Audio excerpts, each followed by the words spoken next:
There is a scintillating story going around. This is it. This is what we've been waiting for. The Jeffrey Epstein files are going to be unsealed. We're going to find out all this new juicy information.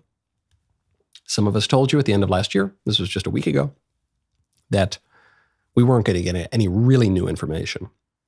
No, Michael, we are. And next day they say, we are. We're going to find out about Prince Andrew. Oh, the guy that we already know about? The guy that we've known about for years. He actually lost his job working for his mom because we know so much about his relationship with Epstein. Oh, okay. We're going to find out about Bill Clinton. Do you know, this is one of the juicy tidbits, Bill Clinton likes young women. Oh, stop the presses. Okay, well, now we got new stuff. Epstein documents allege sex tapes of Bill Clinton, Prince Andrew, and Richard Branson. This woman, the accuser, Sarah Ransome, claims that her friend was approached by special agents sent directly by Hillary Clinton, who ruffled her up after she went to police with her accusations. Ms. Ransome later said she made up the tape's existence. Okay, now, I don't know. Maybe that's true. Maybe Hillary sent some goons after this lady. Maybe not. I tend to think if Hillary sends goons after you, you don't generally live to tell the tale. But maybe, maybe.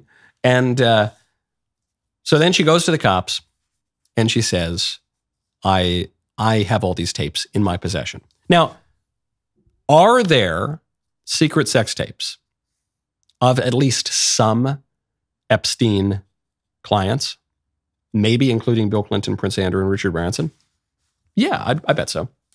I don't know about those guys in particular, but certainly Jeffrey Epstein videotaped his very wealthy, influential, powerful clients doing weird sex stuff with underage girls. Guaranteed. The tapes exist.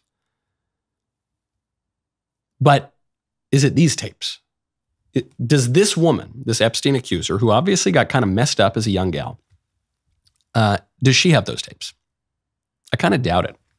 I kind of doubt it because in 2019, so this is what, two years after she made these accusations, this woman told The New Yorker that the tapes were made up. She said that she made this up to raise intrigue into Epstein's affairs and to convince Jeffrey Epstein that she had evidence that would come out if he harmed me. So this is just according to her in 2019. What do you believe? Do you believe her in 2017 and then they intimidated her and she recanted because she didn't want them to kill her? Or do you believe that the whole reason she said that she had these tapes was to create a kind of dead man's switch and give herself some apparent leverage so that they wouldn't kill her? And then when she's talking to the police, it is difficult to lie to the police, and the story fell apart and she said, okay, that didn't really happen. I, someone who believes that there are sex tapes of all these weirdos on Epstein Island, I, who have believed the Jeffrey Epstein story long before many mainstream voices believed in it, I don't think these tapes are real. I think it's the latter. I think she was a scared, confused woman who had a kind of traumatic upbringing, and she made it up, and then she admitted she made it up. I think that's true for a lot of this testimony. All of this testimony, the unsealed Epstein documents, it's all just testimony. Isn't that convenient? It's all just stuff that could be false.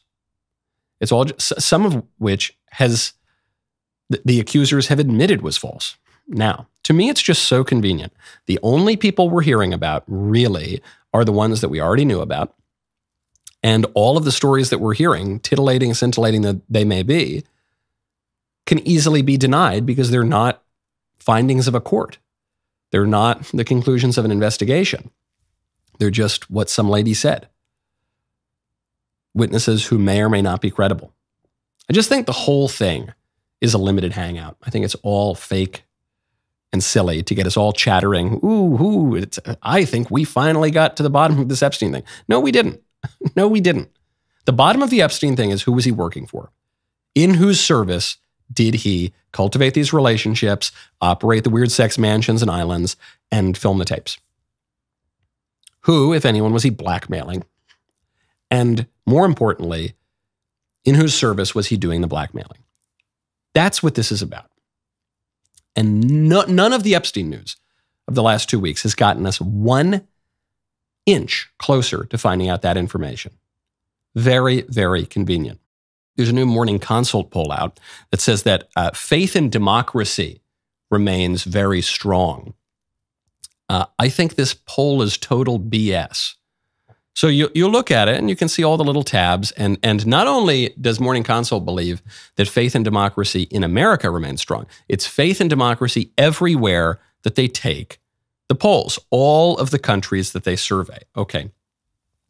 All well and good, except that, as the Harvard law professor Adrian Vermeule points out, democracy means two things in America, two things that are contrary to one another.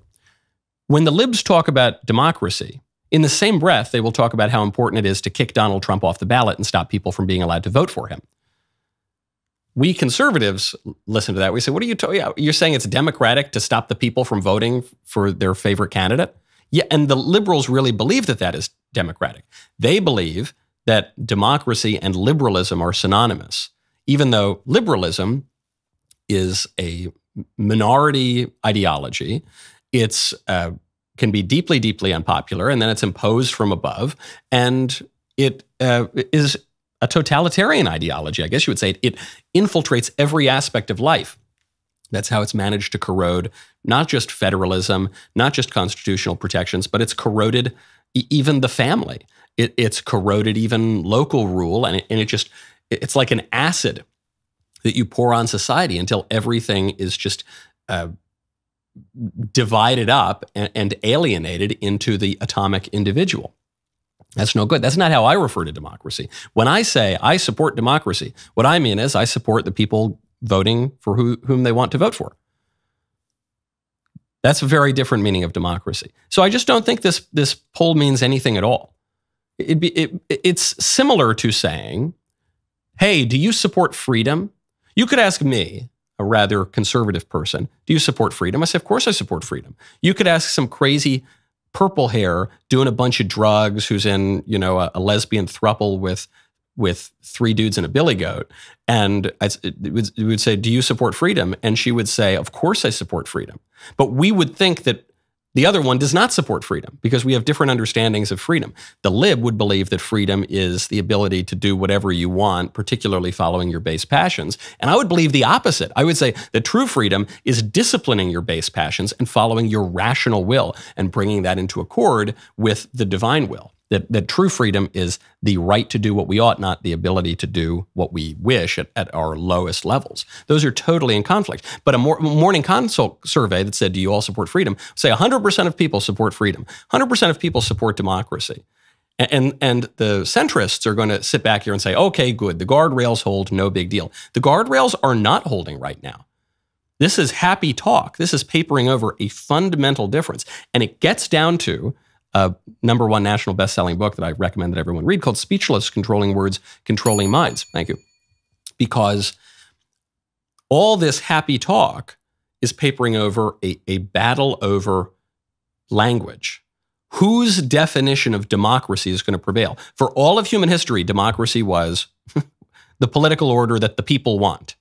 The liberals have totally perverted that meaning. They will go on TV with a straight face. They will say, we've got to legally prohibit Donald Trump from appearing on a ballot in order to save democracy. We've got to overturn the Trump administration after he wins in 2016 to save democracy. Oh no, the Hungarians are electing Viktor Orban.